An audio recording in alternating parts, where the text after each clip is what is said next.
Saksikan MotoGP live dan siaran ulangnya hanya di Spotify Now.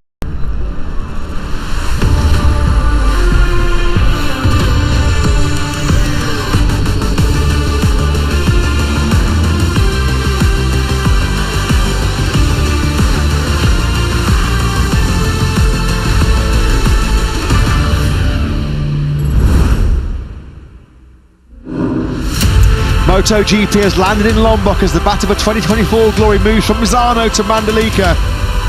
Lombok is considered one of the best surfing spots in the world, and its world champion Pecco Bagnaia riding the crest of a wave after his sprint success punishes a big Mandalika mistake from Jorge Martin. No time for frayed nerves on the flyways. It's time to race in MotoGP.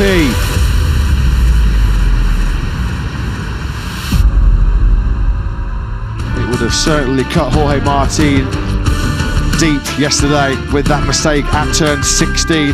The deep waters of the beautiful ocean are surrounding this magnificent Mandalika circuit. What a breathtaking location that is, as we get set for the spectacle of the Grand Prix of Indonesia in MotoGP coming up in about 40 minutes time, over 27 laps in hot and humid conditions. And there is a little bit of a welcome breeze about, which was certainly picking up at the start of the earlier Moto2 race. But now it is full focus, and all the attention moves on to Chapter 15 in this 20-round MotoGP World Championship. Back in wonderful Indonesia.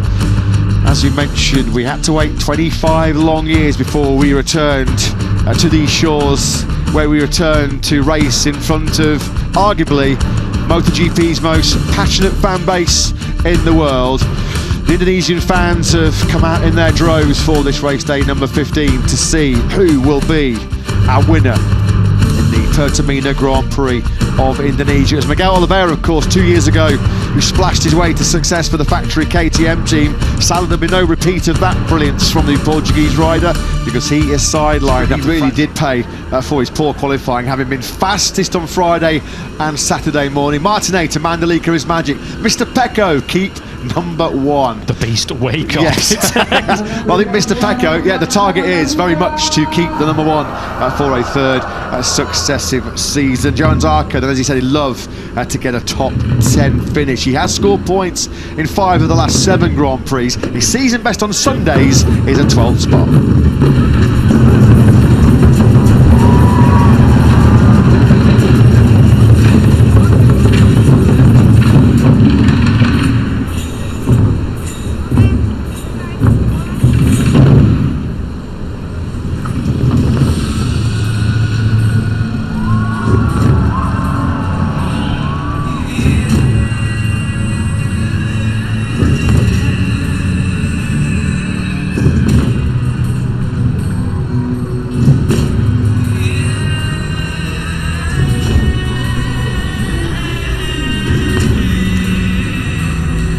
So the colossal dance and singing group putting on a rather special pre-race show here in Mandalika. I'm sure enjoying it down on the grid. Simon Crafer and Gas Tech 3 boss Nico Goyon with Pedro Acosta on the front row of the grid for just the 3rd time in his impressive rookie season. Yeah, hugely impressive rookie season for Pedro, and he's always squeezing the maximum out of what he's got. Yesterday, it felt like he didn't have the pace to go with the very front. I don't know what happened exactly, but how are you feeling about this longer race with no doubt the medium rear tyre? Yeah, well, it's true. We know in these conditions, especially in the sprint, we lack a bit of speed. To be fair, he had a good start, but it looks like the Ducati, they have something extra by using a soft tire in this condition. Out of 1 lap, we are still able to do like we did in quali, but out of the full sprint, we don't know how to use the full extra grip from the soft tire. It's an issue. We know this almost from the beginning of the season. We're trying to work out of it, but this is reality. We are 1 step down in this condition.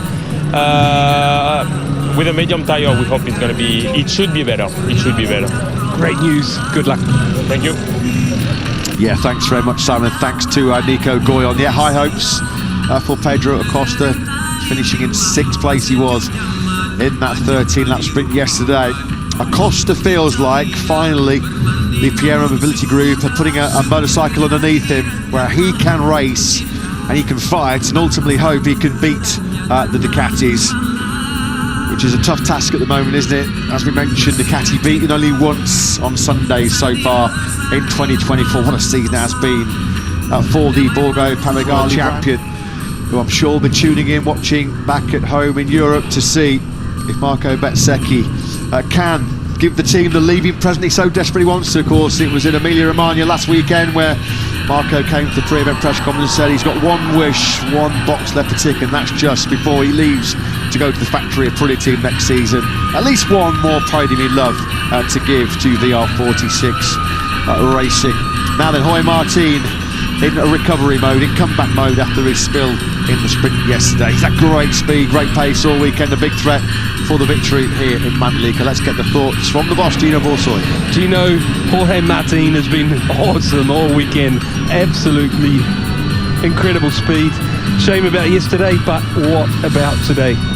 Well, today, for what we know and what we check from the data, I think we have a bit more advantage compared to the other with the hard and medium rear, because his pace was incredible, and the feeling with the bike, as Jorge said, it's good. We didn't touch the bike all the weekend, so when it's like this, means that everything working properly way.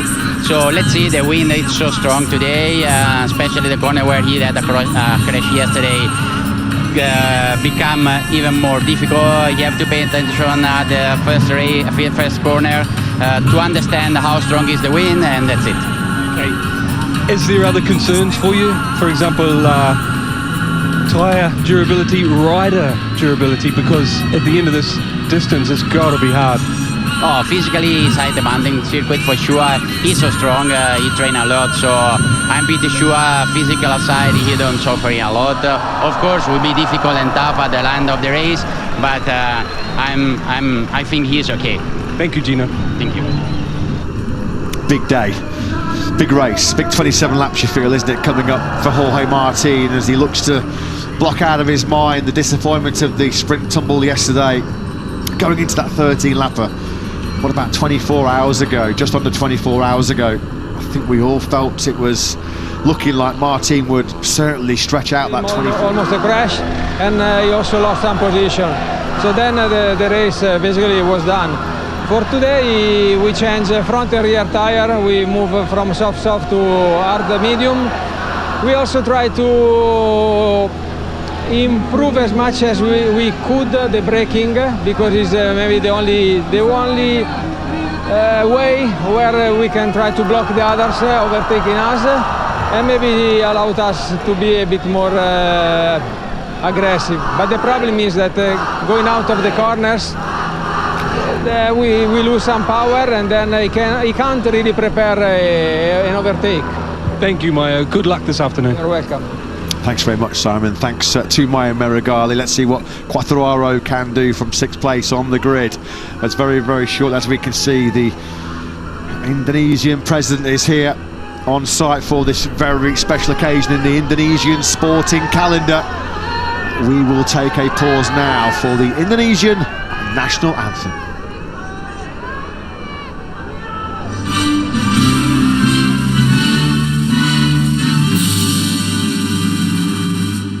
Indonesia, tanah airku, tanah tumpah darahku.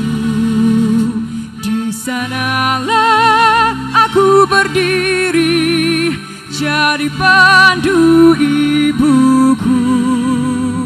Indonesia, kebangsaanku, bangsa dan tanah airku. Marilah kita berseru, Indonesia bersatu. Hiduplah tanahku, hiduplah negeriku, bangsaku, rakyatku semuanya. Bangunlah jiwanya, bangunlah badannya untuk untuk Indonesia Raya. Indonesia Raya, merdeka, merdeka, tanahku, negeriku yang ku cinta. Indonesia Raya, merdeka, merdeka, hiduplah Indonesia Raya. Indonesia Raya, merdeka, merdeka, tanahku, negeriku yang ku cinta. Indonesia Raya, merdeka, merdeka, hiduplah Indonesia Raya. Beaming with national pride, over 60,000 here this afternoon singing Indonesia Raya, the national. Saksikan MotoGP live dan siaran ulangnya hanya di Spotify Now.